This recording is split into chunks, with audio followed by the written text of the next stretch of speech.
All right, good afternoon, everyone. I'd like to welcome you to today's important and timely conversation on the return to school. My name is Gabe Abdulatif. I'm 21 years old. I'm a senior at Pomona College in Claremont, California, and I'm a youth trustee with America's Promise Alliance. As a youth trustee, America's Promise has offered me a seat at the table to advocate on behalf of young people and to share my opinions and perspectives. If that sounds like something you might be interested in doing, APA is currently accepting applications for youth board members and youth trustees. At the end of today's conversation, we'll share a little bit more information about how to do that. As a youth trustee, I know how important it is for youth voices to guide decision-making that affects our learning and our lives. And that's why I'm thrilled that today's town hall features 6 young people from across the country, each of whom is returning to school in a different capacity and on different timelines. They range in ages from 7th grade to 12th grade. And I'm very intrigued to see how their experiences have differed over the past few months. Together, our panelists will reflect both on the pandemic and the widespread uprisings in response to racial injustice across the country. And we'll share their advice about how school leaders can support students' learning and well-being moving forward. About halfway through the town hall, we will take a break and have some time for reflections and answer questions from the audience. And we'll do that again just before the end of the town hall. We'll also give the audience the continuous opportunities to share their thoughts via poll questions and in the chat. And I'll also be in the chat myself. Before we start, I want to share a few key pieces of information that we at America's Promise have already heard from young people about these unprecedented times. The past spring, we conducted a nationally representative survey of more than 3,000 high school students to learn their perceptions of the COVID-19 crisis and how it affected their learning, health, and relationships. About half said they were much more concerned about their health. About 40% said they were much more concerned about their education and their family's finances. And 30% said they were much more concerned about their family's basic needs. More than 1 in 4 young people reported feeling unhappy or depressed and feeling constantly under strain or losing confidence or losing sleep because of worry. And it's important to note that that survey was conducted in the spring, just shortly after the coronavirus pandemic hit. And since the summer was in no way uneventful, we can only imagine that those numbers have risen and that more and more students are feeling uncertain about what the future holds. To that end, our partner, DoSomething.org, administered a similar survey this month to get a sense of young people's current feelings about these topics. One of their responses, 57% said they would not feel safe going back to school in person. The top concern for young people was bringing COVID back into their homes. About 2/3 of respondents said that they had that concern. On top of this, systemic racism has not made things any easier. 75% of respondents said that they're concerned that the impacts of COVID-19 are made worse by racism in the United States. This information illustrates the real toll that the pandemic is taking on students. But we know that data and statistics can only tell us so much, which is why it's so important to have conversations like the ones we're having today. On behalf of America's Promise Alliance and the 74, I'd like to thank our sponsors for today's town hall, Pure Edge Inc. and Sanford Programs at National University, who have helped make this conversation possible. Before we start, there's a short video of some thoughts that we've already captured from young people around the country. And we think that you'll be very interested to hear what those young people have to say.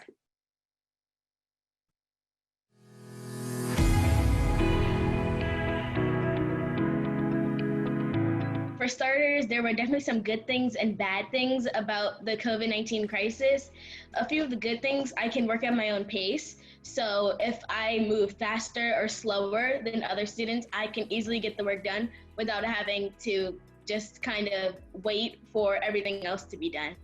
We're almost never bored, but we also have many distractions. I also think doing it virtually has an impact on our grades because there are too many distractions. We're getting more and more projects, which I personally like a lot better.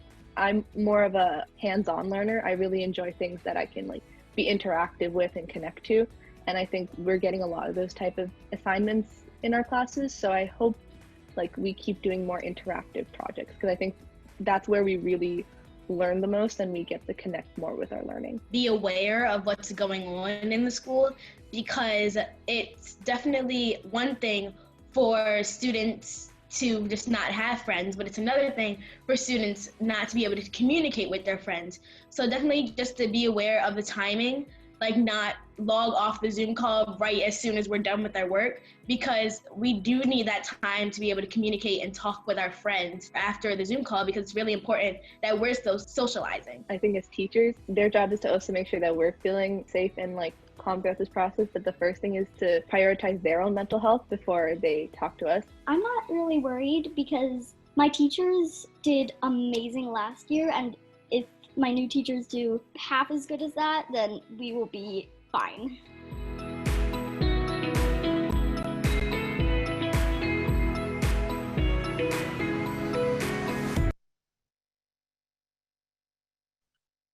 All right, so that video showed us what some young people are thinking and feeling at this point in time, and now we're ready to hear from our amazing youth panelists.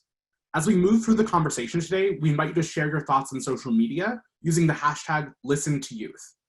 Now, I'll turn the floor over to our moderator, Laura Fay, a former middle school teacher and current journalist and staff producer at the 74, who will begin our conversation.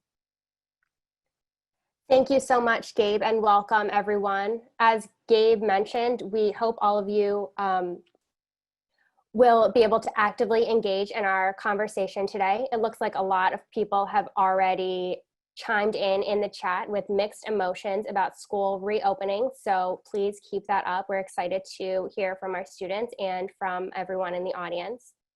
When we move into the group discussion portion, we'll select a couple of the comments to highlight and discuss further. And at times we may also be posting prompts in the chat to get the conversation going. As was mentioned in the chat, we really appreciate it if the students on today's town hall put the letter Y at the beginning of your chat remarks, so we know who is who in the chat. For adults participating today, we're glad to have you too, and we ask that if you submit a question for the panelists, you should use the Q&A function. We might not be able to get to all of the questions since we're really giving the floor to young people today, but if we see a number of questions on a certain topic, we'll definitely try to address them later on. And again, if you're posting about the conversation on social media, we would love to see your reactions, and the hashtag is #ListenToYouth, which is also on the screen. We're gonna get started today with a quick connection icebreaker, courtesy of our friends at Sanford Programs, and we invite everyone, youth and adults, to join in the chat box to this question, which is, what is something you're thankful for right now? So we'll just give everybody a couple of seconds to answer in the chat what you are thankful for right now.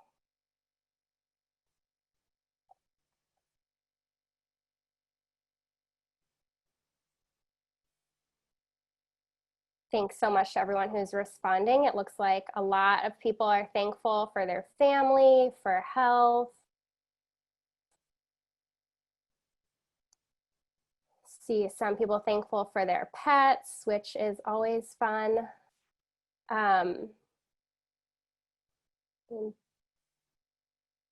Take one more second to respond in the chat, and then we're going to move on to introducing our youth panelists today.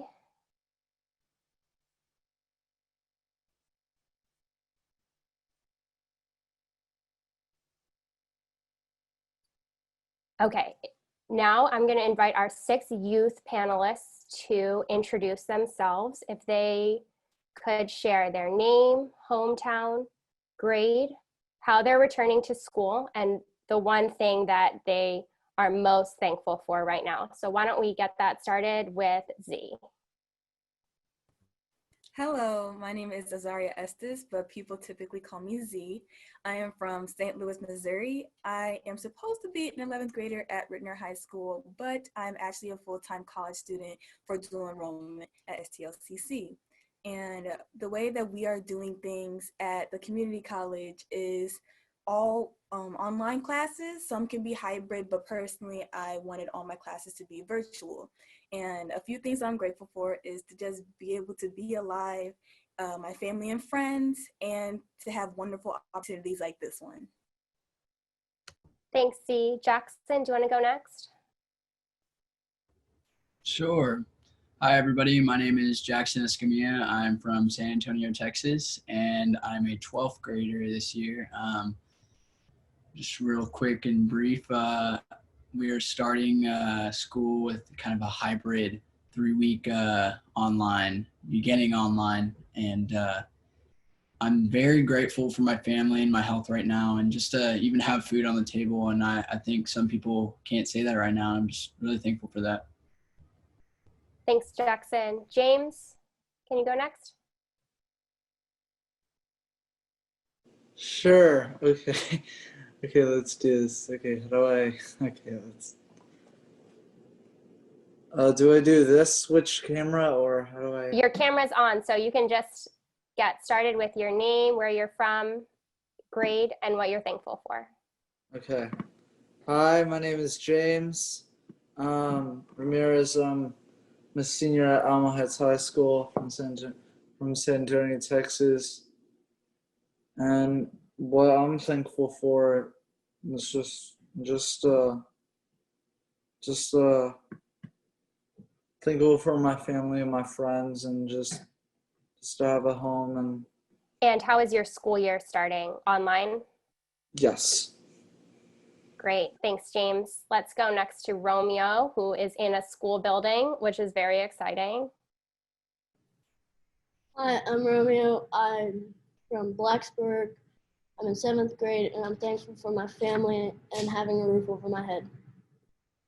And is your school starting in person, hybrid, or online? Hybrid. Hybrid. Okay, let's go next to Shanice. Hi everyone, my name is Shanice C. Taylor. My hometown is actually Brooklyn, New York, and now I currently live in Staten Island, New York. I'm returning 100% remotely for the time being, and I'm grateful for my mom having a job to provide for me and her during this time. And yeah, that's Awesome, thank you. Next, Amalia. Hey, I'm Amalia from Cornelius, Oregon. I will be going into 11th grade this fall, and we will. My school is doing an online version of education. And what are you thankful for? I'm very thankful right now for my health, my family, and my friends. Great, thank you all so much for sharing. We're so excited to have you here. We're next going to go to a poll that everyone can answer, both youth and adults. It should pop up in a new window in Zoom for you. And the question is, how are you beginning the school year? Is it primarily virtual, a mix of virtual and in-person, or primarily in-person? So we'll give everybody a couple seconds to answer that poll. You could answer if you're an adult for maybe the school that you work at, or where your kids go to school if you're a parent. If you can't see the poll, you can send us your answer in the chat so we can see it.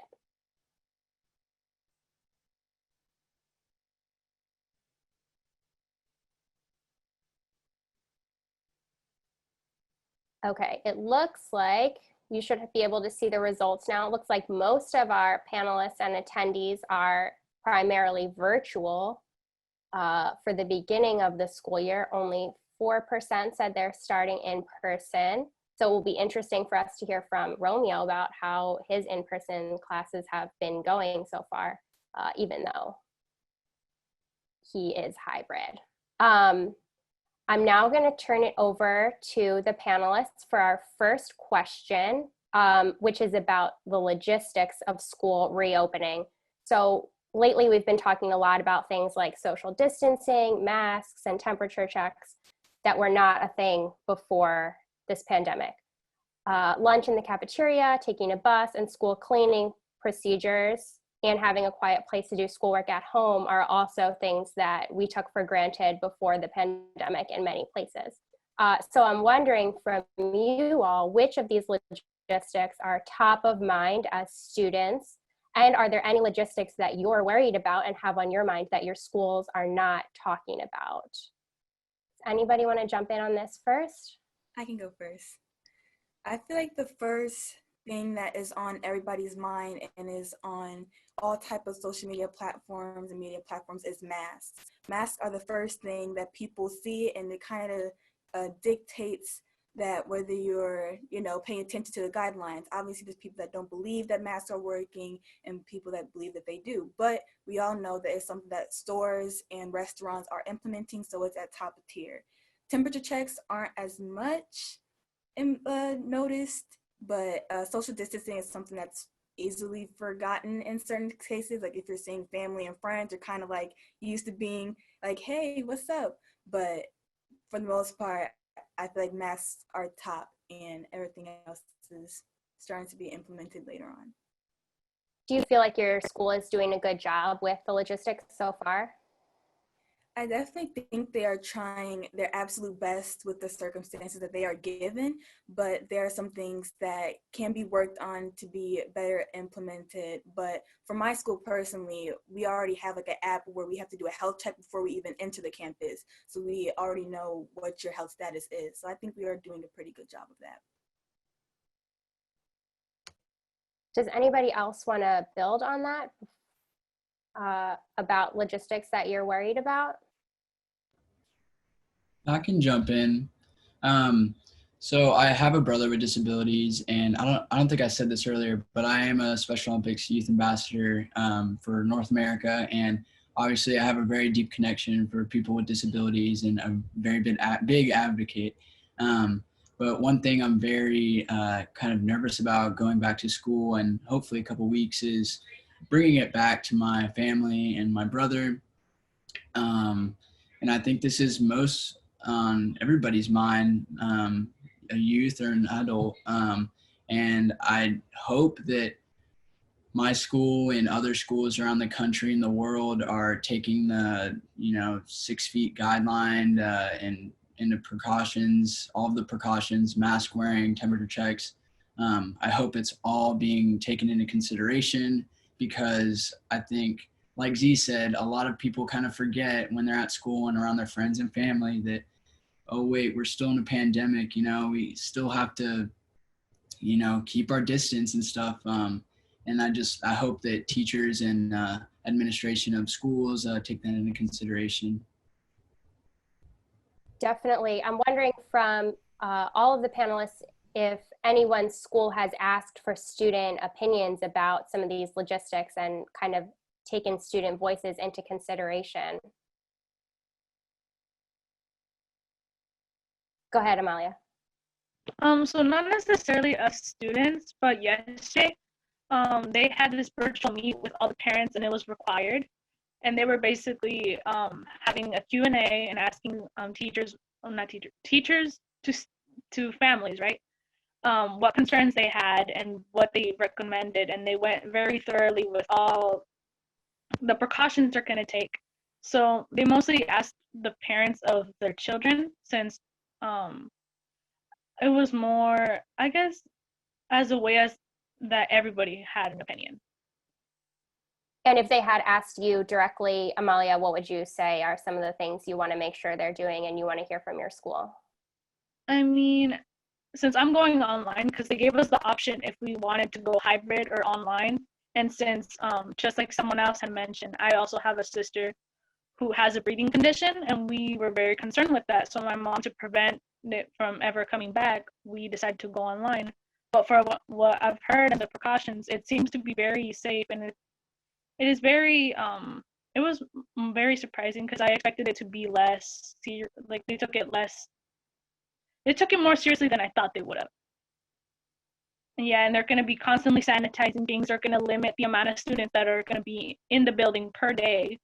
They're going to be constantly cleaning the buses and have a certain times the students can go in, and a certain amount of students in the buses, and so many other things. So for, at least in my school, I'm glad that they're taking it very seriously.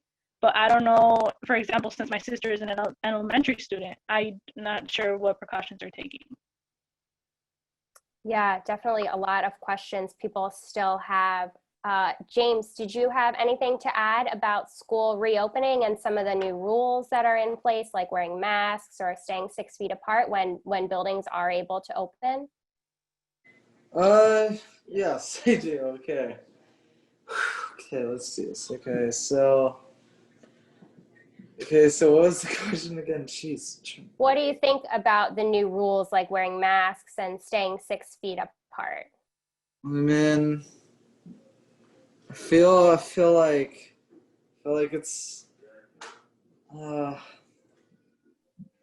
like it's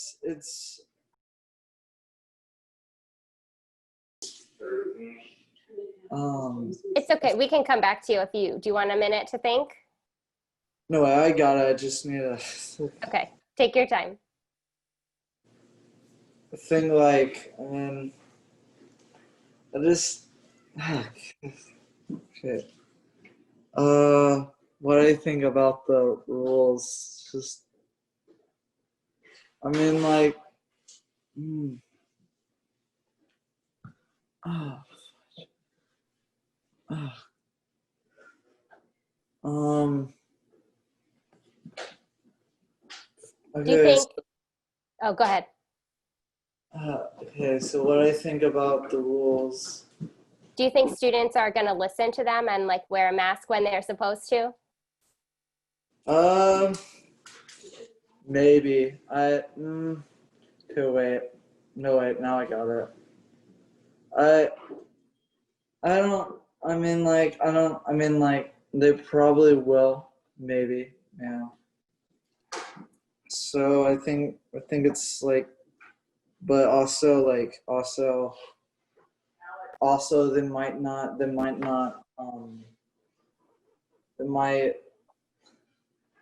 they might not wanna, like, I mean, like, I think they will be wearing masks, but also like they could also, um, um, oh gosh, I'm trying. Yeah, I think it's hard to say how much students are going to listen to the rules or if it's going to be difficult in some places. Yes. Yeah, so thank you. I think we want to make sure we have plenty of time, so we're going to move on to poll 2, which is, has your school asked for your opinion about going back this fall? So we're looking to hear from students on the call if your school has asked for your opinion, whether it was yes and you feel like they're listening to you, or yes and you feel like they're not listening, or no.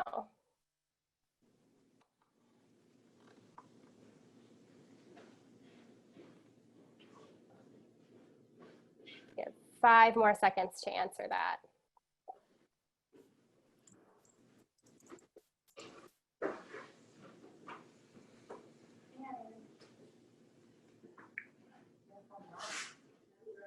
It looks like more than half of our students said no, no one has asked for their opinion at their school. And it's pretty mixed on whether schools are using students' opinions. So since some of these school leaders might be on the call right now, we can hear more from our student panelists. And we want to shift gears a little bit because in the middle of this pandemic that we're all experiencing, many people, including a lot of young people, were moved to protest police brutality and to call attention to the issue of systemic racism in the United States. So we want to hear first from youth in the audience. Has your school provided the opportunity in the past to discuss race or racism? So let's put up that poll number 3, and we'll just give a quick amount of time for people to answer.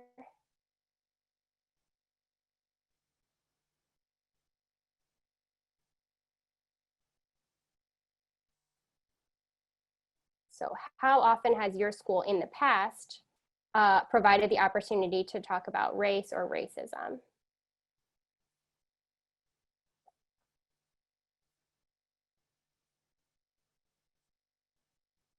Take 3 more seconds to answer that, and then we'll put up the results.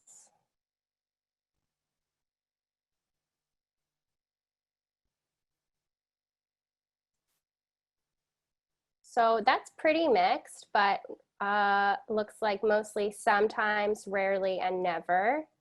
So I want to hear from our student panelists. Why don't we start with Shanice on this one? As you return to school, whether it's online, in person, or hybrid, how would you want to see the topic of race or racism be addressed in class?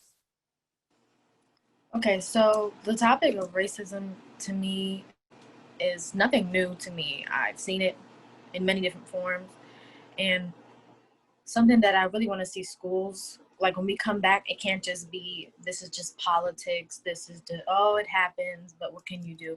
Because this is the reality a lot of students go home to. This is the reality I go home to, and many can relate to in general. So I would want staff to make sure this is implemented, like we learning our current events more often, and this not just being ignored as just another topic, because it's insensitive for a lot of teachers that how they brush it off like, oh, that just happens in the world, or why didn't they do this, why didn't they do that? And it's the systemic racism that we have to talk about. This is a big topic that kind of has to shake the table, because this is not going away until everyone understands what's going on, and we can't just keep ignoring it and passing it to the next generation, because it's only going to get worse as time progresses. We can't just keep saying, oh, that's what it is, that's what happens. No, this is a big issue and it affects everyone. So for schools, I definitely think they should have an open conversation on how this is affecting students. And there's I live in New York, very diverse, like there's a lot of different students, everyone has something different. So we have to say, like, my school, personally, they have like, we had meetings, like Google Meet meetings, to talk about how we thought about everything that was going on with the protests and rioting and things like that. And we gave our opinions. And we had to school some teachers on a lot of things they didn't know and weren't aware of, because some are very closed-minded and think that certain people are just asking for what's happening in the world, and that's not true. The way I look and the way a lot of other people look, that's all people need to do what they want to do in our day and age. So that's something definitely like schools have to put in account when we go back to school in September. Yeah, definitely. Those are some great points. Did you want to add on to that, Z? Yes, definitely. I know some schools try their best to have a no tolerance policy implemented in everybody's emails, but I do not think that that's enough to just have that policy. I think there does need to be an open conversation that needs to be had, because for me personally, a lot of times when we are trying to be taught about history, like specifically in history class, the topic of racism and the things that colored people go through in American history is kind of whitewashed or just brushed to the side or just not put into detail. But there's a lot of things that have happened that needs to be expressed, like the lynchings and the beatings and the killings, like all that needs to be right into the detail, and you can't hide it. We all know what's happening. It can't be going around or anything. It has to be expressed. We can't just keep going different pathways, be like, oh, let me say it in a subtle way. And for teachers to feel like they need to themselves, just research, keep yourself knowledgeable about it, especially for the white teachers that aren't too sure how to approach the conversation. Just keep yourself educated and knowledgeable, and talk to someone who has experienced those type of things so that you can base it off their perspective, and that you're not just basing it off the knowledge that you have received. So definitely the conversation that schools need to have need to be straight on and to the point, excuse me. I think that's great advice. Does anybody else have anything to add on to that before we go into the audience discussion? If we have time, I would love to say something. Yeah, go ahead. So I go to a majority of like a white school and Latino, and so I haven't seen, like, I'm from Texas. I've seen people talk very brutally about races, and it really ticks me off, honestly. And I think this goes really along the line of people with disabilities. They're really, really attacked too, I think. And it needs to change. And I think if we create small groups at our schools, during advisory lessons at my school, I have an advisory period pretty much that means we talk about kind of world and nationwide issues and even school issues. And I think this would be a perfect place to kind of talk about these things because you're comfortable with the people, you see them every day, and you're not really pressured to say something you really don't believe in, like if you were in a large group. And I really think that the majority of people don't like racism, like myself. And I think once you separate these people and have them have these very heart-to-heart conversations and these very needed conversations right now, I think this is something that could hopefully be changed in the future. Yeah, thanks for sharing that. That is another great strategy schools can use. We now want to open the floor up to hear from some youth who are in the audience, and they've shared their ideas through the chat. And we're going to start with Lily Dement. Is Lily here to talk to us? Hi, yes I am. I'm here. Hi Lily, go ahead. Should I just elaborate on what I said earlier? Yeah, most of us didn't see what you had put in the chat, so you could share what your message was first and then elaborate on it. Okay. Let me see. So for me personally, I'm kind of looking forward to like online learning because it causes me much less anxiety than learning in traditional school. But I'm still kind of concerned for people who don't have a stable household, whether that's like family needs or the environment and things like that. Yeah, definitely. Do you have ideas for what schools should be doing to support maybe students who they're not sure if they have like a safe place and the right environment or a good environment? I think that's like the first step, just to reach out and kind of just let them know that whether it's like a teacher or admin, and letting students know that they can come to them if they are in need. Yeah, definitely. Do you have anything else on your mind, Lily, while you're here? Okay, so personally, I am at an IB Academy, but throughout this whole process of online learning, I've been wanting to completely shift and do an online K-12 program. So I feel like there are also a lot of students that will continue to learn virtually in the future, even once the pandemic is under control.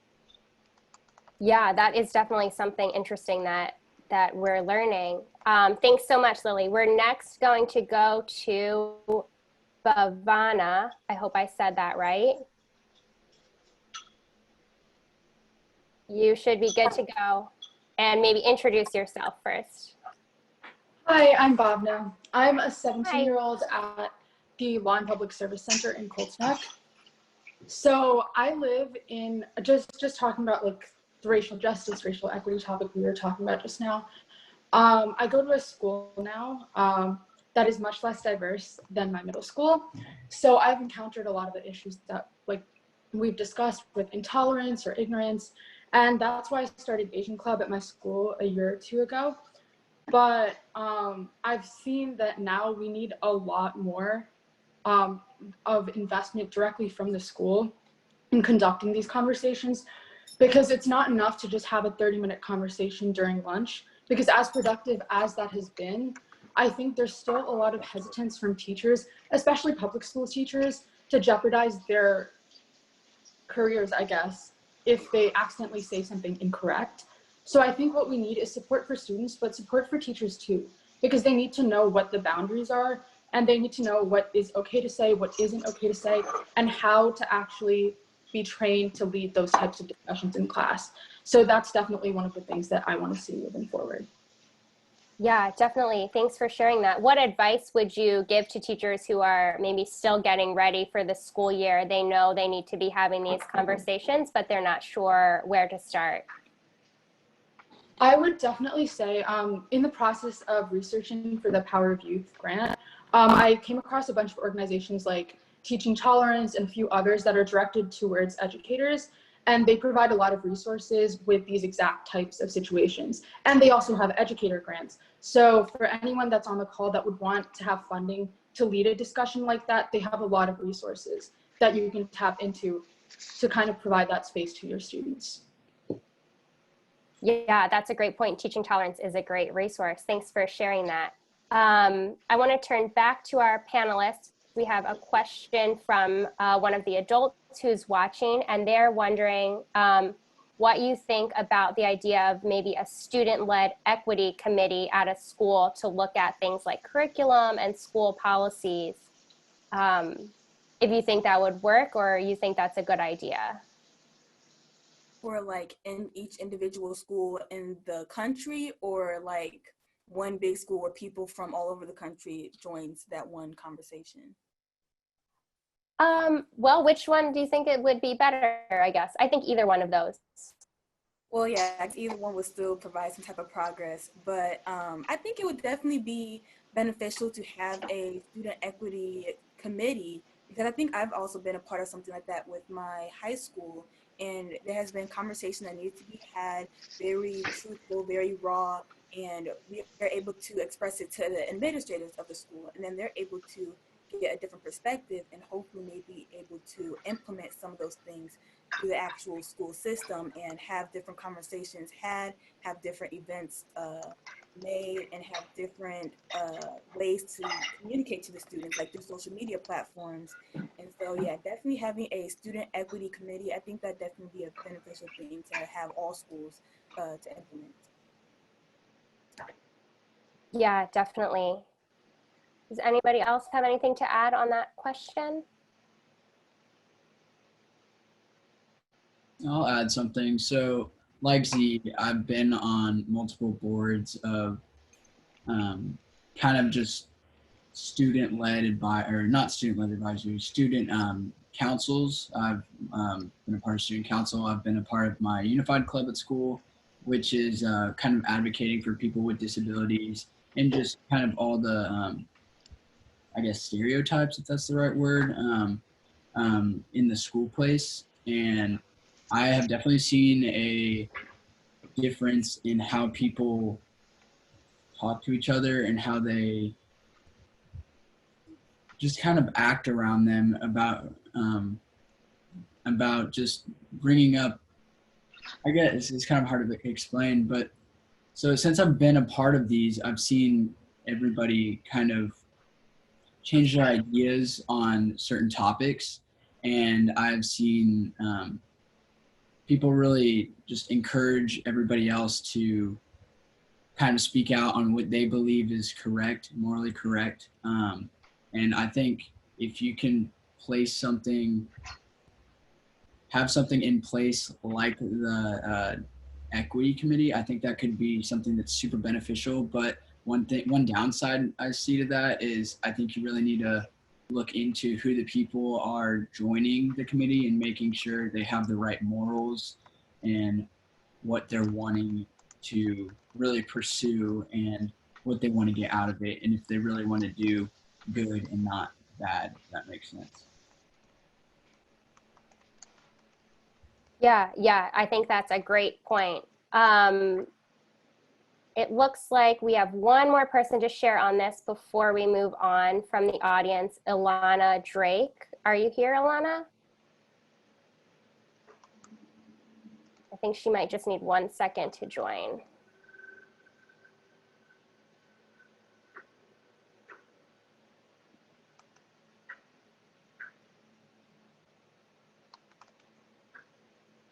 She should be coming in 1 second. Oh, Ilana, are you there? Hi. Hi, yes. I'm here. Go ahead. What were you gonna share? So I'm on my high school's equity task force and equity committee. I've served on it over the past 3 years, and it's been a great resource for helping others, but also engaging in dialogue. And I think every high school should have an equity task force and equity committee, just because students' voices are heard, and we also can learn from each other. What advice would you give to someone who wants to get something like this started at their school? I would say definitely reach out to your principal, to your assistant principal, even to your local community. I've served on Gail Brewer's Young Leaders in Manhattan. And I think even if you're on a local community board, it's just so important to get your voice heard and also learn from others.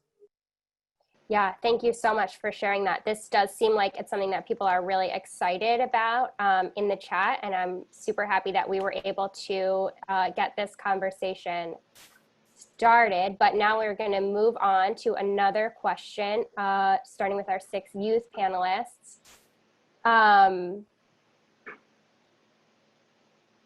So we've seen this summer, it's been unlike any other that we've experienced before, with widespread health issues from the pandemic and social isolation, as well as economic and financial stress for a lot of families.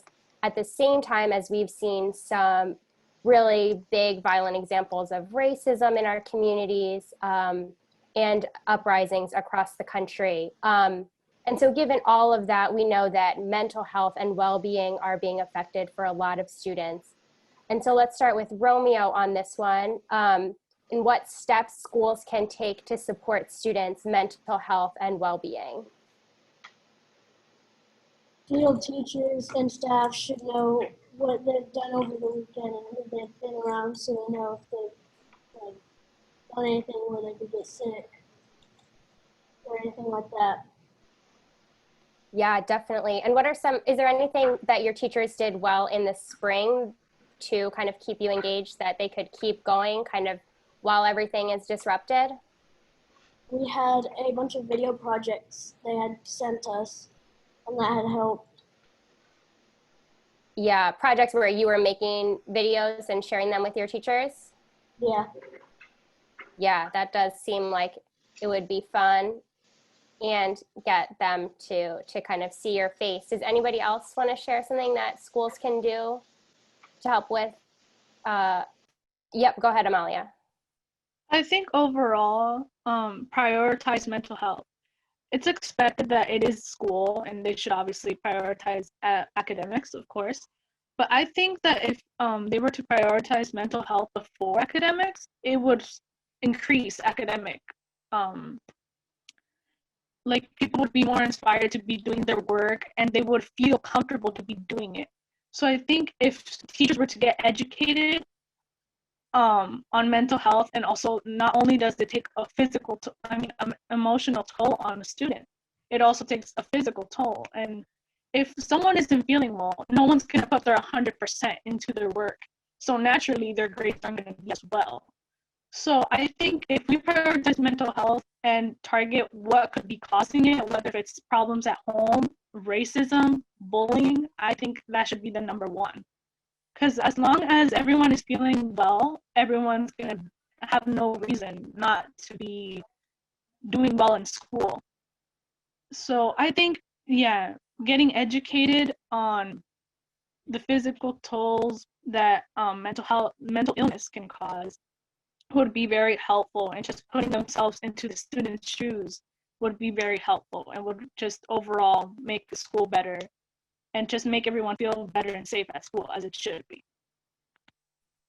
Yeah, definitely. Something else that can help students, I think, is having students have an opportunity to relate and connect with each other and chat with each other, even if school is virtual or it's only in person a couple of days a week.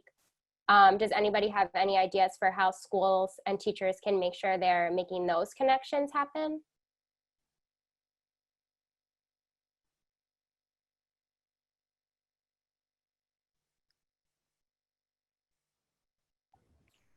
I have something. I think for all the teachers who are watching right now, make all of your students, they might hate this for me, or they might hate me for this, but have them turn their cameras on, look at their face, make sure they're doing okay, and really have that one-on-one with them if something isn't right. And just sending an email or a text to a parent, or maybe not a parent, maybe just them, saying, hey, like, have that open line of communication, make sure like, hey, if you need anything, I'm here.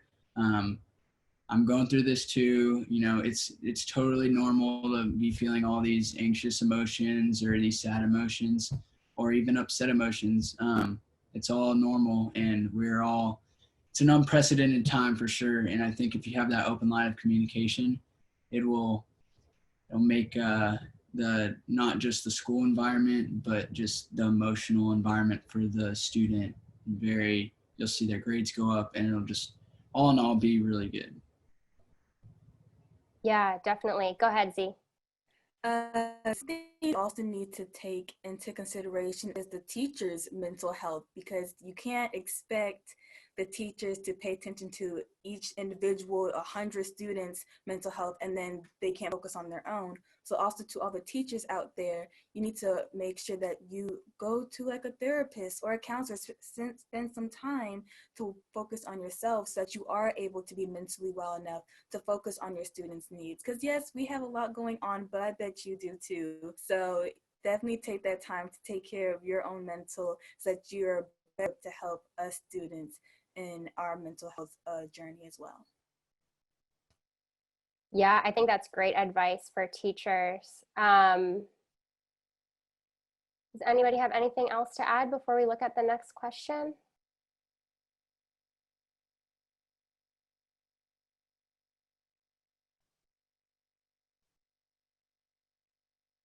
A lot of people in the chat are talking about really how important it's going to be this year for teachers to build relationships with their students, even if they're online or they only meet a couple times. Do you guys have any ideas for how teachers could really show that they're reaching out to students and making sure they're building those relationships this year? I can talk about that one. Yeah, go ahead, Shanice. So with teachers this year, I feel like teachers do have to understand and be willing to have more of a personal one-on-one, like Jackson said, conversations with their students, so that they're willing to know that this is the new norm. We have to think like, okay, we're not going to go back to normal. You can check up on your students. It's not the hardest thing in the world. You can tell when a student is not there 100%, even if it's remote or if we go back. You can see things in them, like if they're upset about something, you can very much walk over to them or keep your distance or turn on your camera or say, can we have a one-on-one and really talk about like, are you okay? Also, I want to think about like forgiveness protocol at school, like putting it all into effect that people are not going home to the best families, not going home to the best circumstances. Their mental health could be anywhere in the world that you won't know, but if you don't ask, they feel like they have no one to go to. There's also COVID everyone has to worry about in their health, racial issues, and etc.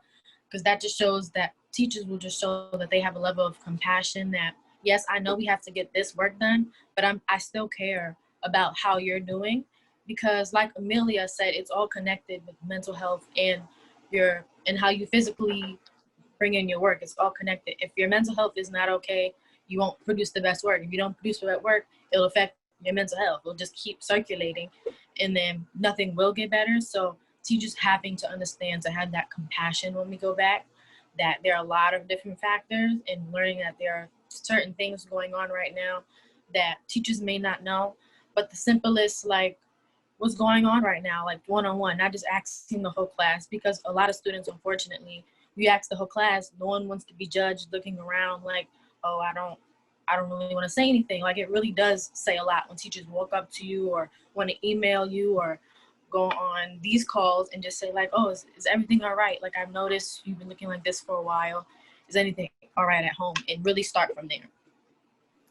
Yeah, that's a great point. What I'm hearing from a lot of you is that you really want teachers to put mental health and relationships first. But as we know, teachers also are going to be worried about academics this year, even if it's, the second or third thing on their list. So what ideas do you all have for how teachers and schools can keep learning exciting, help it be something that you want to do, even if it looks really different than usual, and maybe you can't do regular group projects or after school activities look different? What can schools do to keep it exciting and engaging for you?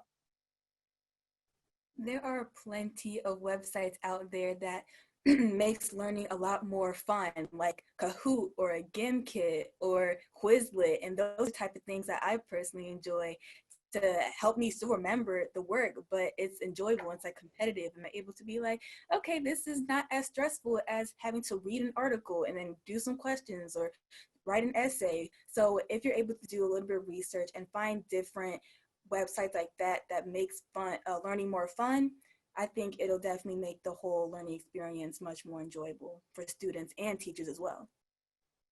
Yeah, for sure. Let's go now to Romeo. Do you have any ideas for what teachers can do to keep learning fun, even though it looks different this year? Just like they did last year for me, where they had send videos about what we were doing and how we were coping with it. I feel like that would be another great way to make it more fun and exciting. And I feel another way we can do projects on a Zoom call with our class to stay in touch with our friends. Yeah, that's a great idea, definitely. Does anybody else have any ideas that you'd add on? Go ahead, James. So how to make school fun? They could do interactive games. Yeah, you could do let's see. You can what okay. You just interactive games um like trying to think of what to say, but I got it. Interactive games. You could do virtual virtual dance parties. You could do many other things. Yeah. Yeah, I know Z mentioned a lot of stuff that people really like Kahoot is an interactive game, but yeah, also doing interactive and online social events like dance parties. Do we have any other ideas while we have all you guys here? I have something. Kind of branching off what Z and James said. I really like small groups, and I think if you let the student kind of pick the group and people who they're comfortable with, I think that can be really, really beneficial for the student, not just mentally, but I think they're a little bit more inclined to do their work with somebody they know instead of somebody they don't really know if you kind of make groups, but have fun with it. It's just all about interaction and making sure you don't, oh, I'm on a computer, it can't be interactive. Make it interactive. A couple of days ago, I was doing an interactive Google slide. I didn't even know that was a thing, but there's plenty of different options. Like Z said, love Kahoot, Quizlet, Quizzes. They're all really fun. And I think all the students really know that all the teachers are trying really hard to, and we can see it. Yeah, those are some great options. Something else I wanted to talk about really quickly is just how important it is that students can still participate in extracurricular activities, even though maybe you can't meet in person to play sports or do clubs or something. Has anybody seen any good ideas for keeping those kinds of things going?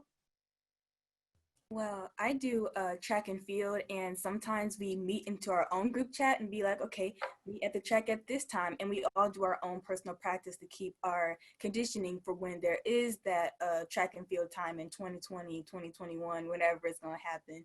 So yeah, staying in contact with your sports friends and just making it happen. No excuses. Still be safe. Still have your mask, and for track, just go in every other lane so you can still keep that social distancing. Just find different ways in order to stay safe, but to still enjoy what you love doing extracurricular activity wise.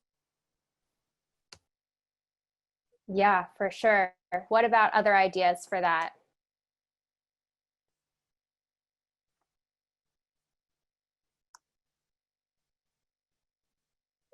Go ahead, James.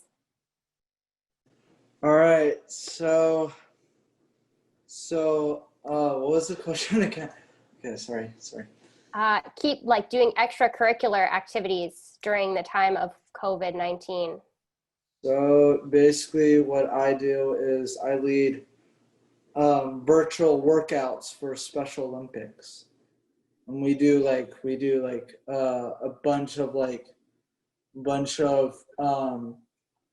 we just do different workouts and stuff. And yeah. Yeah, that seems great for accountability. I need that for my workouts, so someone make sure I'm doing it every day. Before we go to open up the floor for audience questions and more input from other students on the call, I wonder if we could just have each one of you share like one piece of advice about any of the things that we've talked about today for teachers and principals and other adults who are on this call. Do you want to go first, C? Of course. So advice that I have for teachers, just adults in general, is to just continue to educate yourself and keep yourself knowledgeable on what's going on in the world. We obviously know that there are many events that are happening, COVID and race-wise, and just keep yourself up to date and take those mental breaks when you need to when it becomes too much. But continue to just be learning ready, information hungry, and continue to pass that information down to people like us so we can be the next ones in line to pass down that information and continue to spread the word and motivation and everything. So, yeah.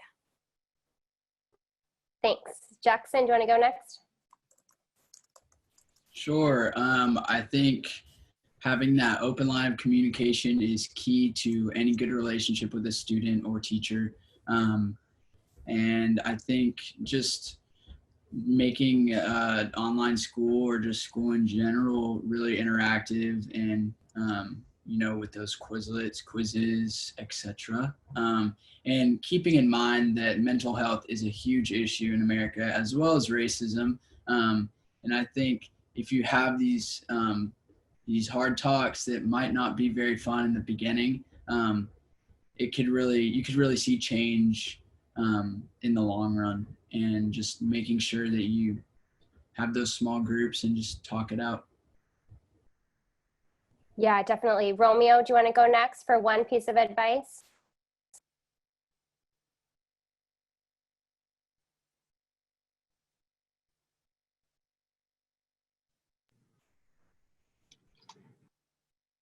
No, do you have any advice?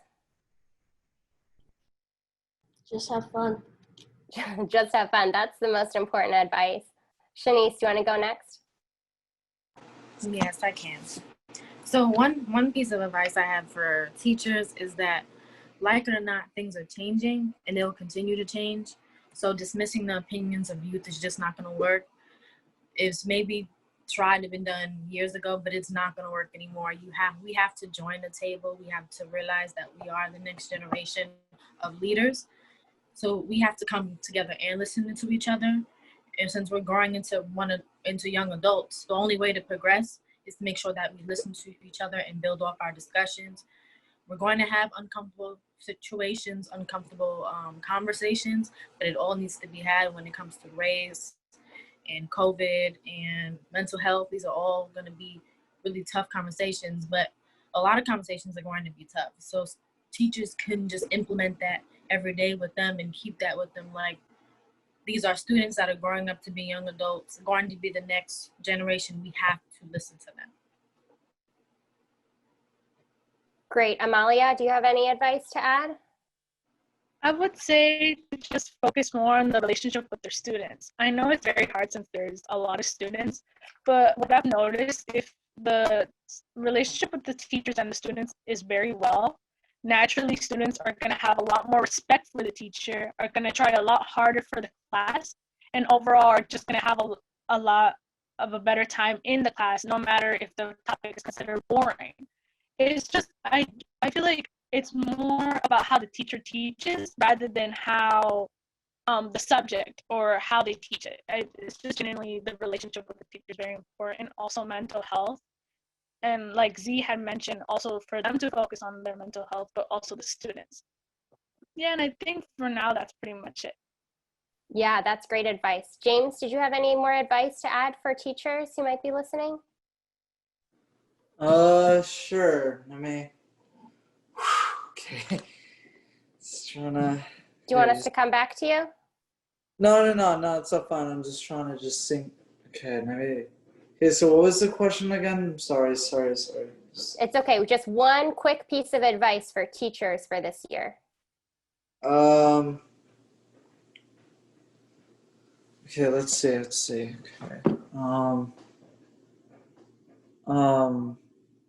Advice for teachers, like just like just just make sure that they just make sure that they're, gosh, okay, sorry, jeez. Take your time. It's okay.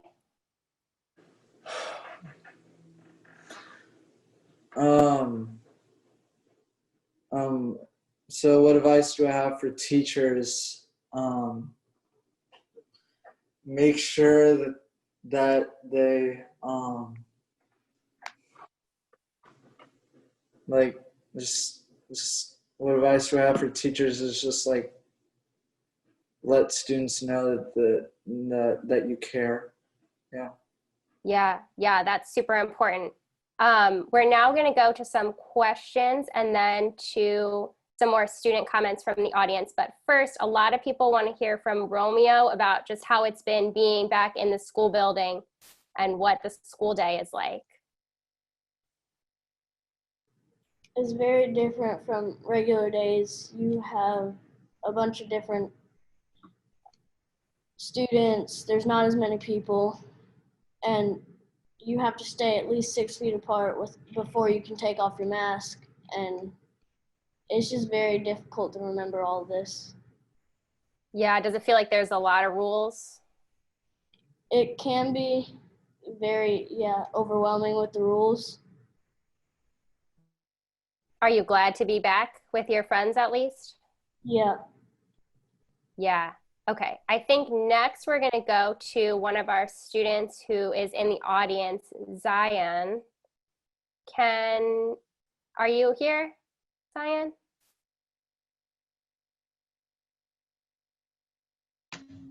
Yes, I see your box. Hi. Hi, go ahead.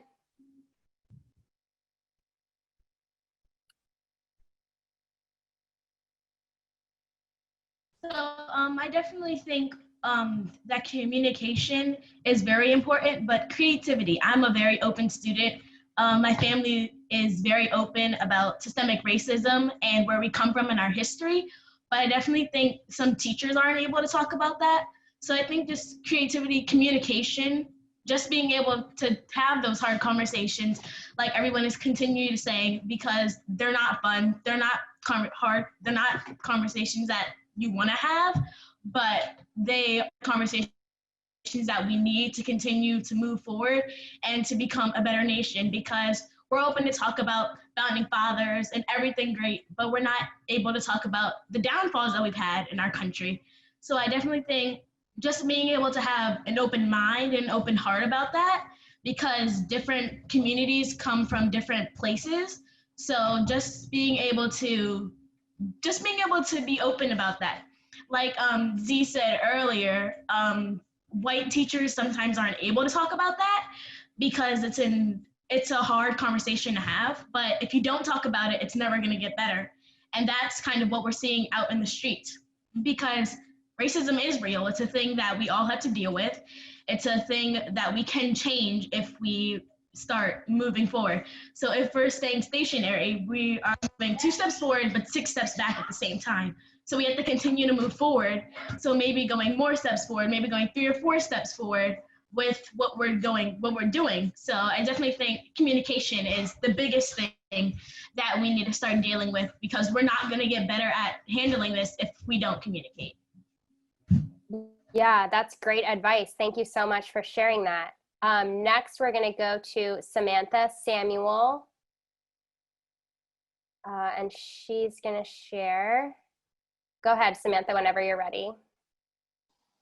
Hi, hello, my name is Samantha. So in my comment, I discussed a little bit about Milk, a program that I'm currently working with at my school, and I'm part of the exec board, and it is currently all student run with one director, And we focus on mental health, sexual harassment, and suicide prevention. And I think it's something that all schools should have, because we do, through literature and events, this was before, COVID, we did give out literature to students to educate them about everything that's associated with mental health. And we found that through Zoom, we're going to continue to do that. And I think in order, to connect with the community and so forth in schools, that we need to have an initiative in this manner where we can all provide information to students, have talks through webinars or just a normal Zoom call, and continue to have each other, via community, and open those hard talks, because that is currently what we're trying to do in our exec board. Yeah, that sounds great. Thanks so much for sharing about that, Samantha. We're going to go now to Ali Ruiz. And Ali, are you here? Go ahead whenever you're ready. Hey, Ali. Hi. So a few of the things, the main thing that I said is actions speak louder than words. And I think this can apply to a lot of the things that we've been talking about, from mental health to racism. Just saying that you're going to commit to anti-racist policies is nothing if there's no action. And it's great to say these things, but you have to actually commit to it. And also it's important to hold institutions accountable and, make sure that they actually follow through with what they say. Like personally at our school, like one of our goals is diversity. And I said this in my comment, it's nothing if diversity is just plastered on the wall if there's no actions and no steps taken. And same thing with mental health. It's one thing to say that you want to value mental health, but it's completely different to actually value it. But again, also something different is when we were talking about making these connections with teachers, I think the most important thing is just to recognize that it's going to be completely different from what we're used to. And if you always want to just achieve that goal of what we're used to, we're never going to reach that. So once we can accept that it's going to be completely different, then we can actually think of these ways that we can build these connections. So that's really important as well. Yeah, those are great points. Thanks so much for sharing those, Ali. Before we continue, we're going to do one more poll for everyone, adults and students. So the final poll is, do you feel your school is ready for this school year? Yes or no? This is a big question, so we'll give everybody a couple seconds to answer that. If you can't see the poll, you can put your answer in the chat.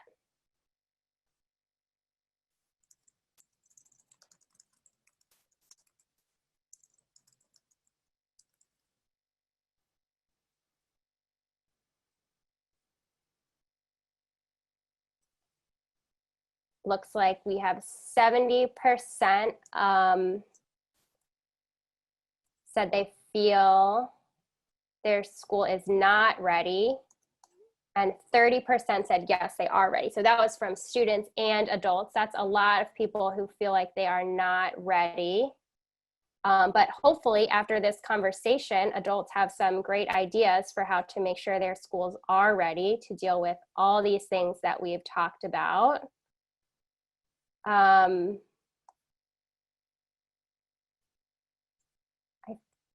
think we are out of time, but thank you so much to our panelists and to everybody who joined in today. It was great to hear from all of you. I really appreciate how honest you were and how much you shared with us, and for sharing so much great advice for all the teachers and principals and school leaders who are on here. It's great to have you. The 74 was super excited to be part of this, and we're really excited to be elevating your voices in the next couple of days with some videos and articles that we're going to be putting up. I'm now going to introduce Dennis Vega, Interim CEO of America's Promise, who will share some concluding thoughts as well as ways that young people can continue to be heard and raise their voices at this unprecedented time. So thank you so much, everyone. Hello, everyone. With everything going on, it's easy to get discouraged, but conversations like this one really give me a lot of hope. So I just want to thank Amalia, Z, Jackson, James, Romeo, and Shanice for leading the conversation and sharing your perspectives. Thanks also to Laura for moderating the conversation, and to Gabe for, as always, doing such a great job kicking us off. and to all of you who actively participated and shared your thoughts. Finally, I want to extend another huge thank you to the sponsors of our town hall, Pure Edge Inc. and Sanford Programs at National University, without whom this conversation wouldn't have been possible. America's Promise is committed to listening to and learning from young people. In that spirit, I want to share a little bit about what I learned today and what I heard from all of you.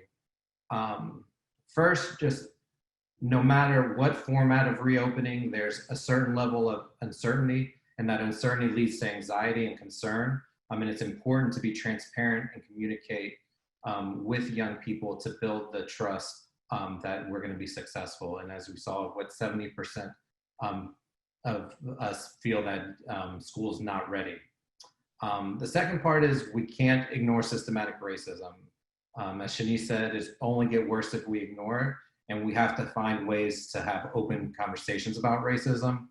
I really thought the idea of having small group conversations to help break down walls was really helpful, and the importance of equity committees or task force or things like that are really important.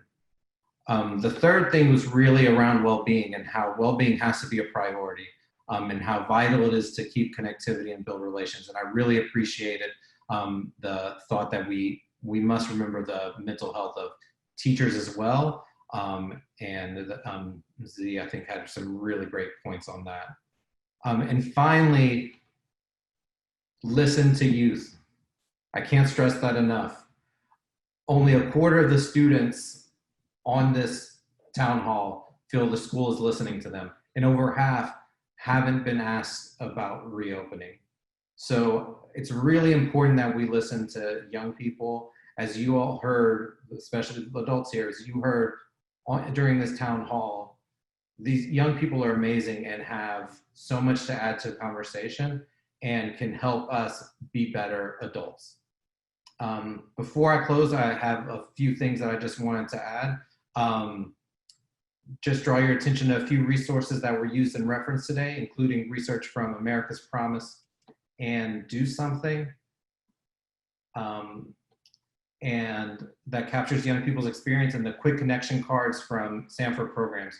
We invite you to check out and use these resources. I also want to highlight the ways that the 74 and America's Promise, with the support of Pure Edge Inc. and Sanford Programs, will continue our youth-focused efforts beyond this town hall. First, we're going to launch a 4-week letter writing series in which young people who participate in this town hall, as well as others, can write open letters to principals, superintendents, school board members, and other policymakers and education leaders, sharing their perspectives and encouraging those leaders to consider their viewpoints and affect change.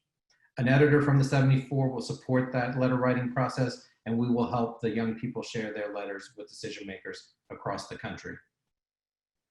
With the support of Sanford Programs, we will draw from this conversation as well as others to put together a discussion guide that schools and other youth supporting organizations can use to replicate this town hall effort and implement other strategies to encourage youth voice in their own communities.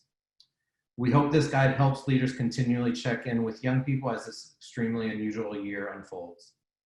Lastly, as Gabe mentioned at the beginning of the conversation, America's Promise is currently looking for youth leaders aged 18 to 24 to serve 3-year terms on our board of directors or as an alliance trustee. This is a great leadership opportunity for young people who want to represent their peers and improve our work by sharing their unique perspectives and expertise. We really take youth leadership serious at America's Promise, and would really love for some of you to want to join us on the board or the trustees. All applications must be submitted by Monday, August 31st, so next Monday. So if you or any young people in your network are interested, please check out our website and fill out an application. And finally, I just want to thank everyone for being a part of this conversation. I really appreciate all the thoughtful questions in the chat and the conversation from all the participants. Really appreciate everyone joining, and thank you so much.